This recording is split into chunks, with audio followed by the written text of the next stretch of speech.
सो आप सभी कैसे हैं?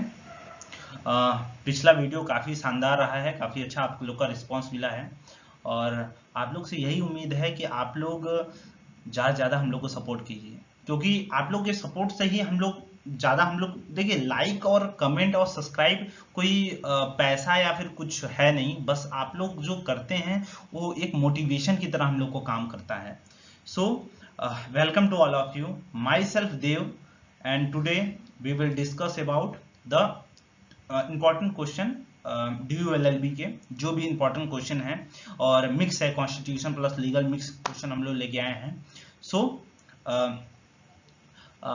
So welcome to all of you. GRL get ready for law.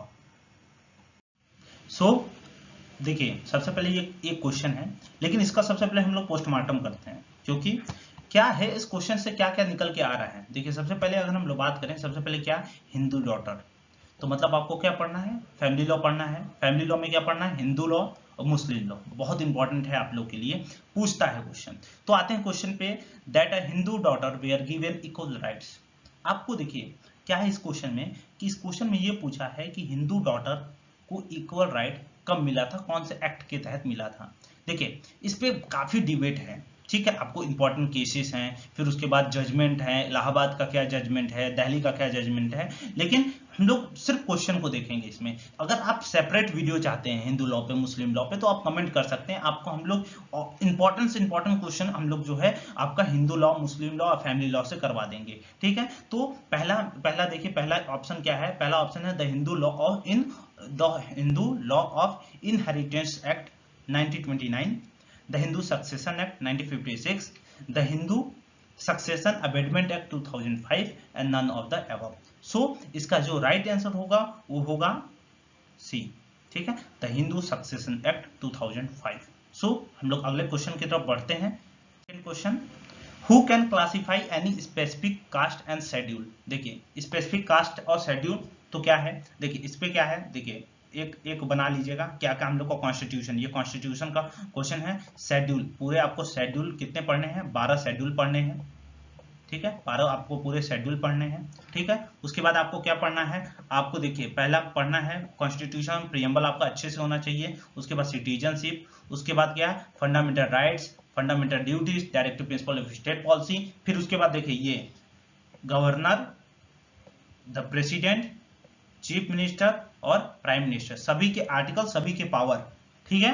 तो इसमें क्या बोला गया है क्वेश्चन, कोई कौन क्लासिफाई करता है स्पेसिफिक कास्ट एज शेड्यूल्ड, ठीक है, स्पेसिफिक कास्ट और शेड्यूल को कौन क्लासिफाई करता है, कौन करता है, वो गवर्नर, वो प्रेसिडेंट करता है। The president classify any specific caste as scheduled, ठीक है। तो अगले क्वेश्चन की तरफ बढ़ते हैं हम लोग।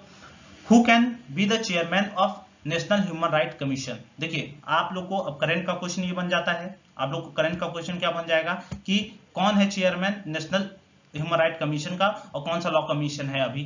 देखिए, क्वेश्चन से क्वेश्चन बनाइए ना यार, आप सोचेंगे कि यार ये अब सर जो है वो सिर्फ 10 क्वेश्चन करवा रहे हैं, लेकिन इस 10 क्वेश्चन में कितने क्वेश्चन निकल के आ रहे हैं, ये आपको बहुत जरूरी होना चाहिए कि इस 10 क्वेश्चन में आप यार 100 क्वेश्चन करो ना। 10 क्वेश्चन में नेशनल ह्यूमन राइट कमीशन आया, कौन है चेयरमैन बताइए, कमेंट बॉक्स में बताइए कौन सा कमीशन है, ये बताइए, कमेंट जरूर करना। इसलिए नहीं कि आप कमेंट करना या नहीं करना आपके मन के ऊपर मुताबिक है, लेकिन आप जो है इसके ऊपर वर्क करेंगे तो आपको जरूर याद होगा कि नेशनल ह्यूमन राइट कमीशन के चेयरमैन कौन है, ठीक है। यहाँ पर क्या पूछा है कि कौन जो है who can be the chairman of national human right commission. यहाँ पर पूछा गया कि कौन बनता है नेशनल ह्यूमन राइट कमीशन का चेयरमैन, तो कौन बनता है, retired chief justice of India, ठीक है, कौन बनता है, retired chief justice of India बनता है।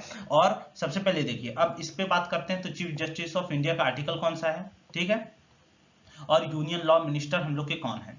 कितने क्वेश्चन हो गए इस क्वेश्चन से, देखिए हम लोग कितने क्वेश्चन लगाए निकाले। पहला क्वेश्चन क्या निकाले कि नेशनल ह्यूमन राइट कमीशन का चेयरमैन कौन है, कौन सा लॉ कमीशन चल रहा है, चीफ जस्टिस ऑफ इंडिया का आर्टिकल कौन सा है। फिर एक क्वेश्चन तो ये हो गया, एक नेशनल ह्यूमन राइट कमीशन जो होते हैं वो बनते कौन है, फिर यूनियन लॉ मिनिस्टर कौन है।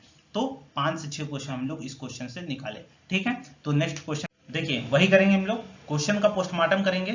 अब नेक्स्ट क्वेश्चन पे चलते हैं, जो ये है कि an example of intent of decentralisation in government is the formation of, देखिए डिसेंट्रलाइजेशन क्या है, किससे मिलकर बना है, ये बन के बना है फेडरल से। फेडरल क्या होता है, distribution of the power between state and central, ठीक है, this is the federal. Federal लिया कहां से गया, लिया गया है कहां से, कनाडा से लिया गया है। अच्छा आप लोग बताइए कि कनाडा और यूएसए के बॉर्डर को क्या कहते हैं, आप लोग बताइएगा कमेंट बॉक्स पे, ठीक है। सो पहला ऑप्शन क्या है, स्टेट असेंबली, दूसरा है ग्राम सभा, राज्यसभा और नन ऑफ द, अच्छा ठीक है, none of the above. Rajya Sabha article कौन सा है बताइए, ठीक है, राज्यसभा का आर्टिकल आप लोग बताएंगे। ग्राम सभा, ग्राम सभा कहाँ का है, देखिए ग्राम सभा ऐसे, देखिए आप पढ़े हैं तो उसको रिकॉल करिए। शेड्यूल 11, 12 क्या है, किससे रिलेटेड, पंचायत, पंचायत से रिलेटेड है शेड्यूल 1, ठीक है, 3 टेयर में बांटा गया है, ठीक है, उसी से है। तो डिसेंट्रल इंटेंट ऑफ डिसेंट्रलाइजेशन कौन है, ये है ग्राम सभा, तो ग्राम सभा आंसर होगा। लेकिन अब देखिए आपको पंचायत आ गया, तो पंचायत का आप बताइए कि कौन सा अमेंडमेंट के तहत हुआ था, ये शेड्यूल 11 जोड़ा गया था, शेड्यूल 12 कौन से अमेंडमेंट के आधार, ये सब आप लोग ना नीचे नीचे जो है कमेंट बॉक्स पे आप लोग बताइएगा, ठीक है। कोई भी एक आप लोग चाहें तो पूरा क्वेश्चन बता सकते हैं, और जितना आपको आता है, नहीं आता है तो आप तो सर्च मारेंगे और अपने नोट्स बनाइएगा ये सब का, ठीक है, जो आपके ड्यू के लिए बहुत इंपॉर्टेंट होगा। अगले क्वेश्चन पे चलते, देखिए अगला क्वेश्चन है, interpretation of the Indian constitution is based on the spirit of the, तो जो हमारे जो कॉन्स्टिट्यूशन की आत्मा को कौन व्यक्त करता है। अब देखिए संविधान क्या, अच्छा एक आप लोग को बहुत ही इंटरेस्टिंग बात बताता हूं, जो भीमराव अंबेडकर के का आप लोग बताए हुए। अगर कोई आपसे पूछेगा कि हार्ट ऑफ द सोल किसको कहा गया है भीमराव अंबेडकर द्वारा, तो आप लोग मन चाह बता दोगे कि भाई आर्टिकल 32 को कहा गया हार्ट ऑफ द सोल। लेकिन सिर्फ हार्ट किसको कहा गया, भीमराव अंबेडकर के द्वारा सिर्फ हार्ट किसको कहा गया है, heart of the constitution, this is the judicial review, किसको कहा गया है, जुडिशियल रिव्यू को। तो इसमें जो संविधान की आत्मा है उसको कौन व्यक्त करता है, वो व्यक्त करता है कौन, प्रियम्बल। प्रियम्बल जो होता है वो व्यक्त करता है फंडामेंटल राइट। फंडामेंटल राइट कहां से कहां तक है, फंडामेंटल राइट है 12 to 35, ठीक है। ये फंडामेंटल ड्यूटी कहां तक है, फंडामेंटल ड्यूटी कहां है, वो है पार्ट 4A, और आर्टिकल कौन सा होगा, आर्टिकल 51 क्लॉज A, ठीक है, इसमें है। फिर directive principle of state policy कितने से कितने तक में है, ये है आर्टिकल 36 से आर्टिकल 51 तक, ठीक है। तो जितना भी एडिशनल इंफॉर्मेशन है या फिर क्वेश्चन का बोले पोस्टमार्टम, तो हम लोग ने कर दिया। सो नेक्स्ट क्वेश्चन पे आते हैं, अगले क्वेश्चन पे आते हैं। अगला क्वेश्चन है, the earliest form of a tax in the वैदिक सोसाइटी वाज। देखिए वैदिक सोसाइटी जो है उसको 2 भागों में बांटा गया है। कौन सा सोसाइटी को 2 भागों में बांटा गया है, वैदिक सोसाइटी को। पहला बांटा गया है प्री वैदिक, पहला बांटा गया था प्री वैदिक और पोस्ट वैदिक, 2 फॉर्म में बांटा गया है वैदिक पीरियड को। प्री वैदिक क्या होता था, प्री वैदिक क्या है कि थोड़ा सा मैं आप लोग को डिटेल में इसलिए बता रहा हूं कि आप लोग समझ जाओ ना, जब आप लोग समझ जाओगे, जब आप लोग समझ जाओगे तो आप लोग को क्या होगा कि हाँ यार वो ऐसा है, वो ऐसा था, तो एक कहानी बना लोगे। वैदिक सोसाइटी क्या थी, प्री वैदिक और पोस्ट वैदिक थी। प्री वैदिक में क्या करता था कि प्री वैदिक में थोड़ा जो है वुमेन को थोड़ा अच्छा अधिकार मिला था, राइट्स मिले हुए थे। पोस्ट वैदिक में वो धीरे धीरे खत्म हो गया था। क्यों खत्म, उसमें क्या है, सभा समिति ये सब 4 फॉर्म में बांटा गया था। उसी में एक था कि जो टैक्स सिस्टम था, टैक्स सिस्टम को कहा क्या जाता था, उसको कहा जाता था बलि, उसको क्या कहा जाता था, बलि। और ये देखिए बलि कौन कलेक्ट करता था, वो ग्रामीण। देखिए पहले क्या था, कुल था, कुल के कुलपति था, फिर ग्रामीण हुआ, फिर राजन, ऐसे टाइप का क्या होता था, सोसाइटी का फॉर्मेशन हुआ था। तो इसी टाइप की सोसाइटी जो है प्री वैदिक और पोस्ट वैदिक में थी, ठीक है। तो आगे बढ़ते हैं, ज्यादा हम लोग डिटेल में नहीं पढ़ेंगे, बस आप लोग को एक जो है मैं क्लियरिटी दे रहा हूं कि कैसे जो है इसका फॉर्मेशन हुआ था, ठीक है। ओके, सो आगे बढ़ते हैं। सो ये आता है, during whose tenure was the capital of India transfer from Calcutta to Delhi. देखिए कलकत्ता से दिल्ली कब ट्रांसफर हुआ था, 90, देखिए इसका कब हुआ था, 1911 में ट्रांसफर, मतलब बात कही गई थी, पास हुआ था, और 1912 में ये क्या हो गया था, ये ट्रांसफर हो गया था, ठीक है। तो अब यहां पर उस समय क्या था, किसके टेन्योर में हुआ था, किसके टेन्योर में हुआ था, लॉर्ड हार्डिंग के टेन्योर में हुआ था। इस पे कोई क्वेश्चन जो है ज्यादा बनेगा नहीं। लॉर्ड मिंटो इंपॉर्टेंट है, लॉर्ड चेम्सफोर्ड इंपॉर्टेंट है। तो इनका कौन सा एक्ट था, ये देखिए 09, जिसको हम लोग जो है लॉर्ड मिंटो रिफॉर्म भी बोलते हैं, और ये इनका जो कब था, इनका था one government of India act 1919 था। ठीक है, और क्वेश्चन इससे बनेगा नहीं ज्यादा इंपॉर्टेंट। ठीक है, सो नेक्स्ट क्वेश्चन पे आते हैं। ये तो लैटिन मैगजीन का क्वेश्चन है, देखिएगा। Nothing is an offence which is done by a child under 7 year of age since he is.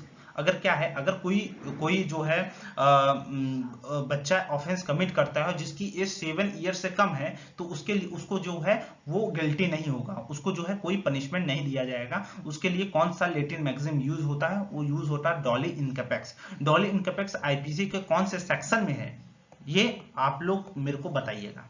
ठीक है, कौन से सेक्शन में है ये आप लोग कमेंट बॉक्स में बताइएगा। इंपॉर्टेंट डीयू के पर्सपेक्टिव से नहीं है, लेकिन मैं आप लोग को एक बार जो होता है एक्स्ट्रा इन्फॉर्मेशन रखिए, काफी आप लोग को हेल्प मिलेगा सेमेस्टर में। तो अब नेक्स्ट क्वेश्चन पे आते हैं। आते हैं the essence of sedition is. देखिए सेडेशन क्या है, ये जो आईपीसी का सेक्शन है वो सेक्शन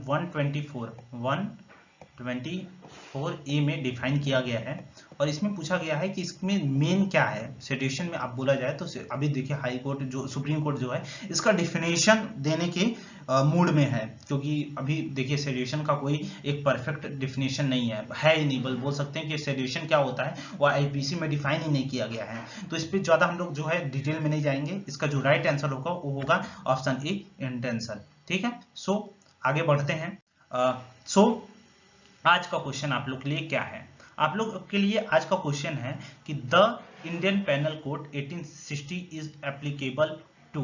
कहां पर एप्लीकेबल होगा, किस पे एप्लीकेबल होगा ये बताइएगा। Indian citizen who commit an offence in India, जो ऐसा इंडियन सिटीजन जो कमिट ऑफेंस करेंगे इंडिया में। Foreign who commit offence in India. Indian citizen who commit an offence under the code beyond India. ठीक है, तो या फिर D all of the above. Comment box पे आप लोग को इसका आंसर जरूर से जरूर आप लोग को कमेंट करना है। ठीक है, नेक्स्ट आते हैं।